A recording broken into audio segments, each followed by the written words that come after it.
سلام به همه. فونتی که میبینید فونت فارسی جدید اپل هست به اسم سان فرانسیسکو عربیک و از این به بعد فونت فارسی اختصاصی محصولات اپل خواهد بود.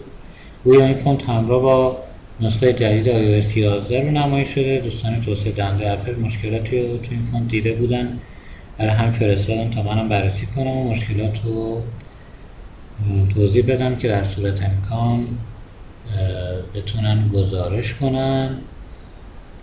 به طور کلی باید بگم که این مجموعه فونت زیاد نظرمو جلب نکرد و با توجه به انتظاری که از اپل داریم شاید بهتر باشه بگم که ناامید کننده بود.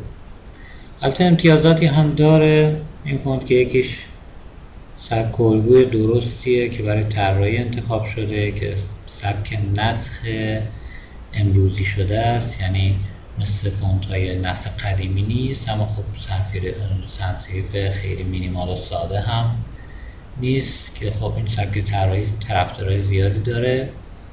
یکی دیگه هم این که تنوع وزناش خوبه و خانواده کاملی داره، وزن معمولی، کمی بولد، میدیوم، لایت، بولد و تا سنگین رو هم داره.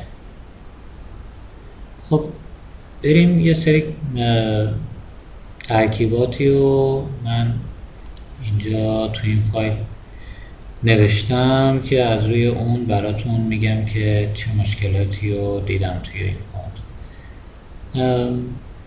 اولین موردی که بهش اشاره میکنم راجع به 3 نقطه پایینه که طراح اومده برای اینکه مشکلات خودشو در تنظیم فاصله حل کنه، خیلی راحت اومده این 3 نقطه رو کوچیک کرده. و شما تو کلمه چشم یا پژو میبینید که وقتی که کنار 3 نقطه بالا قرار میگیره مقایسه میکنه متوجه میشین که چقدر ناهماهنگی اندازه وجود داره و عجیبه. یه جورایی برای اینکه مثلا کلمه پیر رو که مینویسه نقطه های پی به یه برخورد نکنه و کلا تو دست و باش نباشه، اومده این راه حل زده که خب اصلا قابل قبول نیست. تو این کلمه چین شما میبینید که این عدم تناسب چقدر بد شکله. یا مثلا برخورد ر به 2 نقطه ی که خب خیلی راحت میشه با تنظیمات کرنینگ اینو حل کرد. یا اینکه نقطه های 2 تا ی پشت سر هم چجوری میبینید برخورد کرده به هم. البته اینو من دقت کردم ایشون اینو توی تنظیمات کرنینگ در نظر گرفته، اما فقط برای یه عربی اینو تنظیم کرده. یعنی وقتی من اومدم یه عربی رو تایپ کردم به جای یه فارسی، این مشکل میبینید که حل میشه.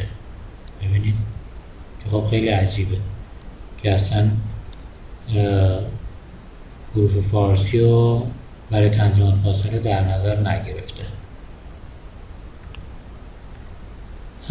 باز مورد دیگه مثلا اومده اینجا برای اینکه الف مدار در کلمه مثلا آگاه یا آگه برخورد نکنه به حرف گ، اومده یه دونه الف با مد کوچیک طراحی کرده که خب راه حل عجیب غریبیه. خیلی راحت با تنظیم کرنینگ میشه این مشکل رو حل کرد.